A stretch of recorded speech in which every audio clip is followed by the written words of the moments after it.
The news studio was state-of-the-art, but the ratings were in the basement. Across the country, American media faced a crisis of credibility. The problem wasn't the facts, it was the voice. The traditional, booming, aggressively regional broadcast voice, with its thick accents, clipped vowels, and frenetic pace was making audiences tune out. Viewers perceived polarization, bias, and noise. They wanted clarity, but they got confusion.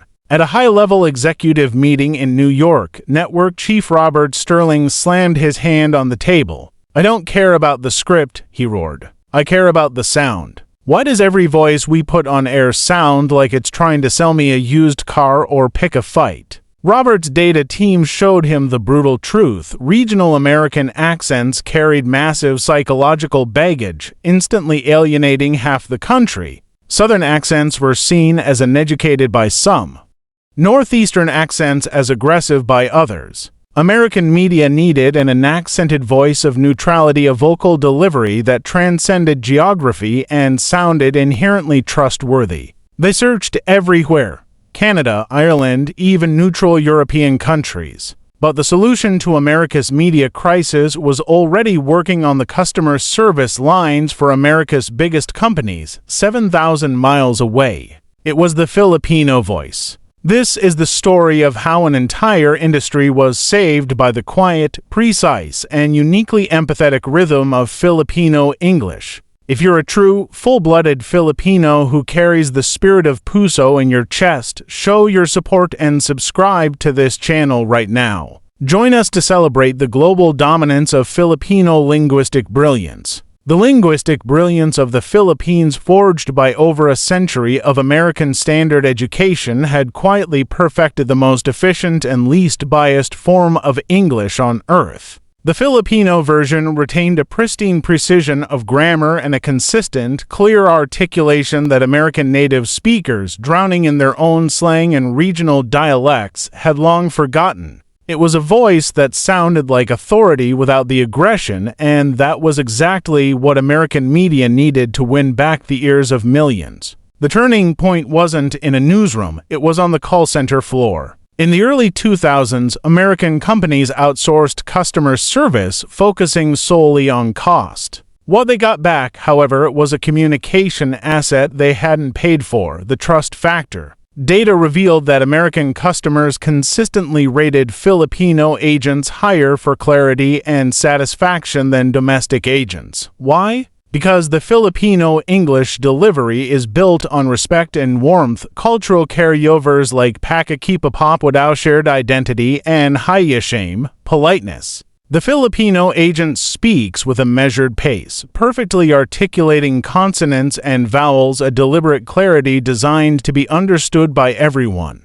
This is what Robert Sterling's team discovered. They ran blind tests, one news script narrated by a traditional, booming American voice of God broadcaster, and one narrated by a seasoned Filipino voice actor. The Filipino track consistently scored higher into critical metrics, clarity rating, and objectivity score. The American voice, despite being native, was associated with region, politics, and a specific bias. The Filipino voice, precisely because it was non-regional American, was perceived as global, neutral, and objective. It was the perfect escape route for an industry trapped by its own accents. The Filipino voice wasn't just clear, it was clean, it was free from the sonic fingerprints of American polarization. The solution was brilliant in its simplicity.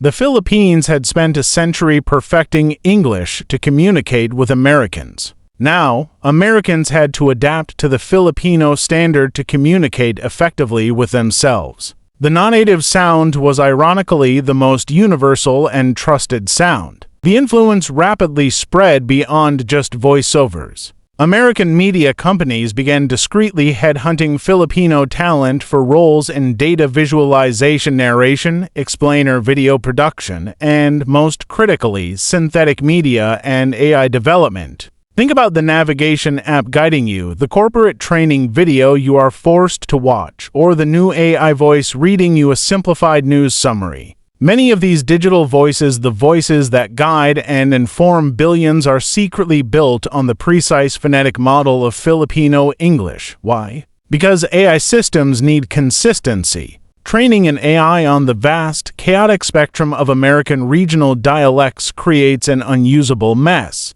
Training it on the structurally pure, consistent, and predictable rhythm of Filipino English creates a stable, globally deployable voice model. The AI voice of the future is trained on the rhythm of Manila. This is the ultimate cultural reversal. The technological vanguard of the West is adapting to a Filipino linguistic standard. The qualities once mocked the measured pace, the careful enunciation, the melodic cadence are now premium assets. Filipino English is effectively an efficient operating system for global dialogue. The mastery lies in a subtle but crucial blend. The voice is authoritative enough to command attention, yet warm enough to inspire trust. It fulfills the journalistic demand for objectivity while satisfying the human need for empathy, a difficult tightrope walk that many traditional American anchors have failed to manage. The Filipino voice is the sound of calm competence in a frantic media world. The subtle shift is evident across the entire media ecosystem.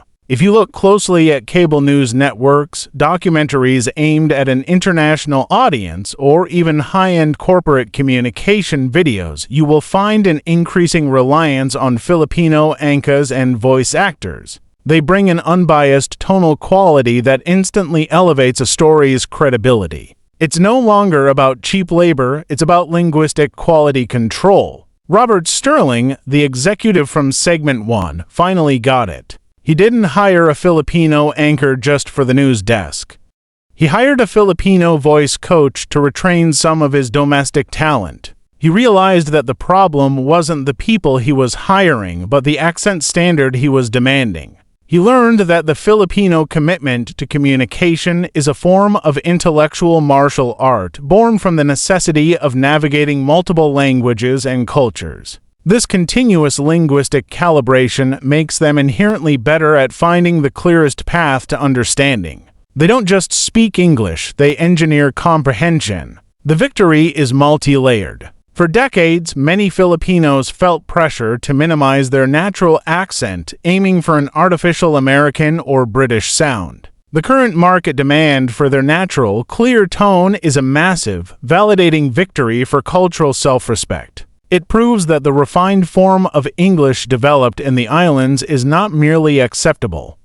It is, in the most powerful contexts, news and authority superior. The world is actively paying a premium for the Filipino sound. The story of Filipino English dominating American media is the ultimate narrative of quiet influence and intellectual victory. They didn't storm the barricades of the newsroom, they simply offered the world the clearest, kindest, and most trustworthy voice available, and the market responded. The sound of confidence, respect, and unparalleled clarity is now shaping 21st century broadcast. Robert Sterling's network, which was once struggling with a trust deficit, now leads the market in clarity ratings thanks to the voices guiding its content. When asked about the change, Sterling, the once frantic executive, offered a surprising summary. "We were looking for the best English, but we realized the best English isn't about where you're from. It's about how well you're understood. The Filipino voice is the only one that speaks to everyone. The Philippines gave the world a voice that felt universal,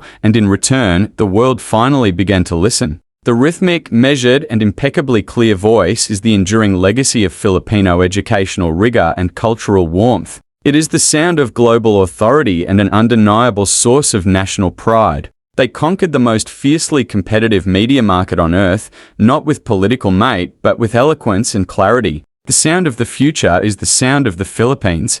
Don't forget to subscribe if you enjoyed this video.